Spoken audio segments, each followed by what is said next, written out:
God to speak? All right. No one laughed. So, Ten Commandments Part 2. So, last week you started the Ten Commandments. I wasn't with you, but I heard about it, because I heard what an exciting class it was. And, who remembers what the first commandment is from last week? Anyone? This is, yes. Is it don't worship any other God? Yes! You got it. In other words, you shall have no other gods is the first commandment. Okay, now it gets harder. Who remembers the second one? Yes, Avery? You won't do like things that God doesn't like magic, or that's what it said in here. Right, that's close, but not quite, for number 2. Number 2 was, you shall not make wrongful use of the name of the Lord your God. Maybe that's what you're trying to say. And then, third commandment. Remember the Sabbath day and keep it holy. So you talked about those things last week, and together, I wasn't here last week when you talked about this, but what do these 3 commandments all together teach us? I think the first 3 commandments are really about our relationship with God, right? Each one of those things are about how we relate to God.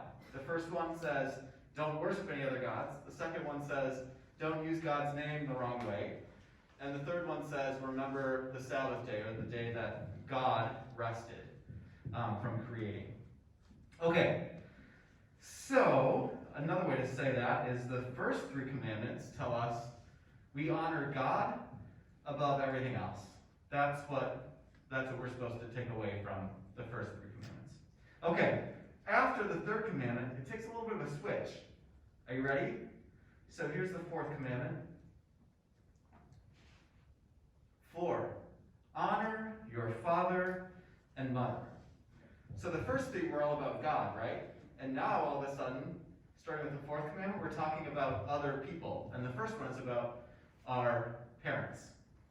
And some of you have already read your small catechisms, Gold Star Avery.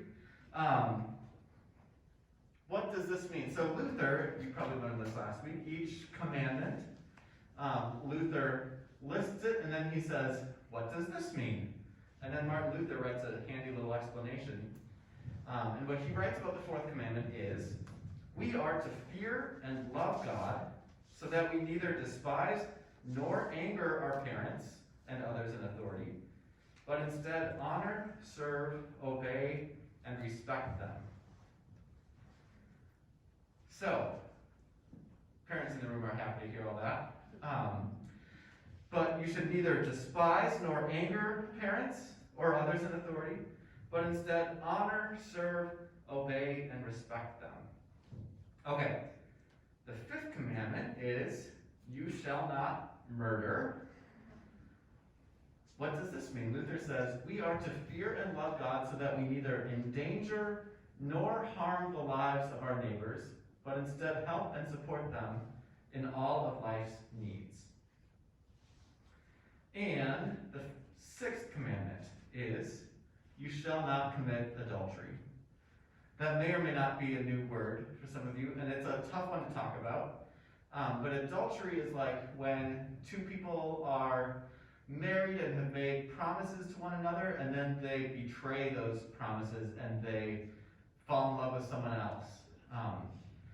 That is, or when they do something with someone else with, out telling their spouse, and it's a violation of trust with their spouse.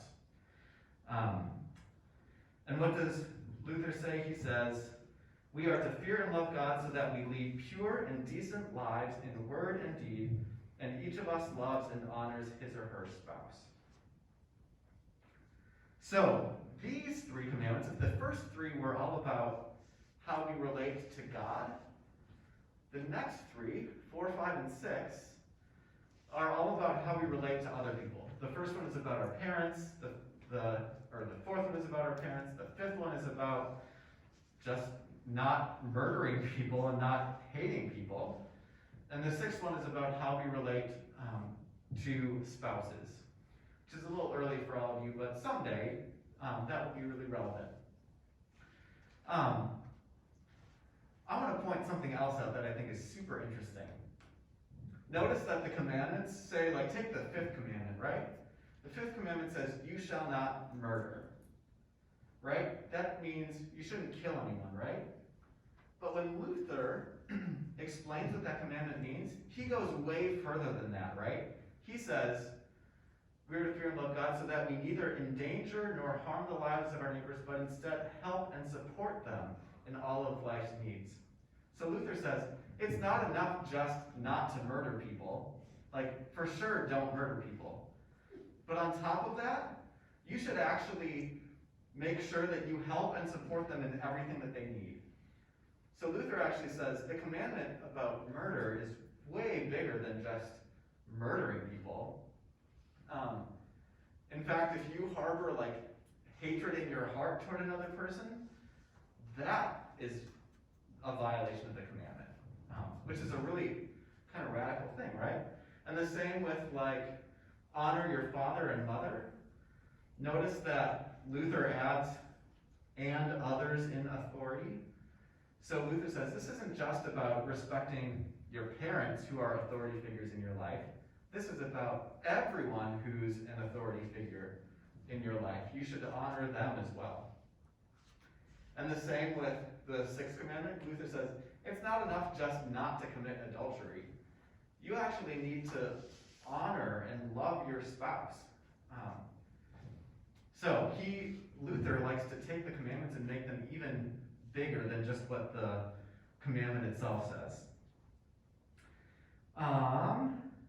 So, if the first 3 are about honoring God above all else, 4, 5, and 6 are all about how we honor God by honoring other people.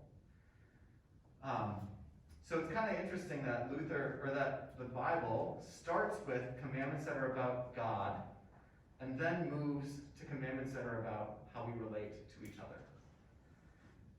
That is my entire lesson, Katie. So, how do we split up and where do we go? You're going to go with Tracy? Yes. And I'm going to go with Katie. So then we have enough. Is Cindy here yet? Oh, we're good. Does Excellent. everybody know where you're going? If you don't know where you're supposed to go for your group, come talk to me and I'll help you figure it out. Tracy, do you know where we go? Let's go, yes. Okay. Great.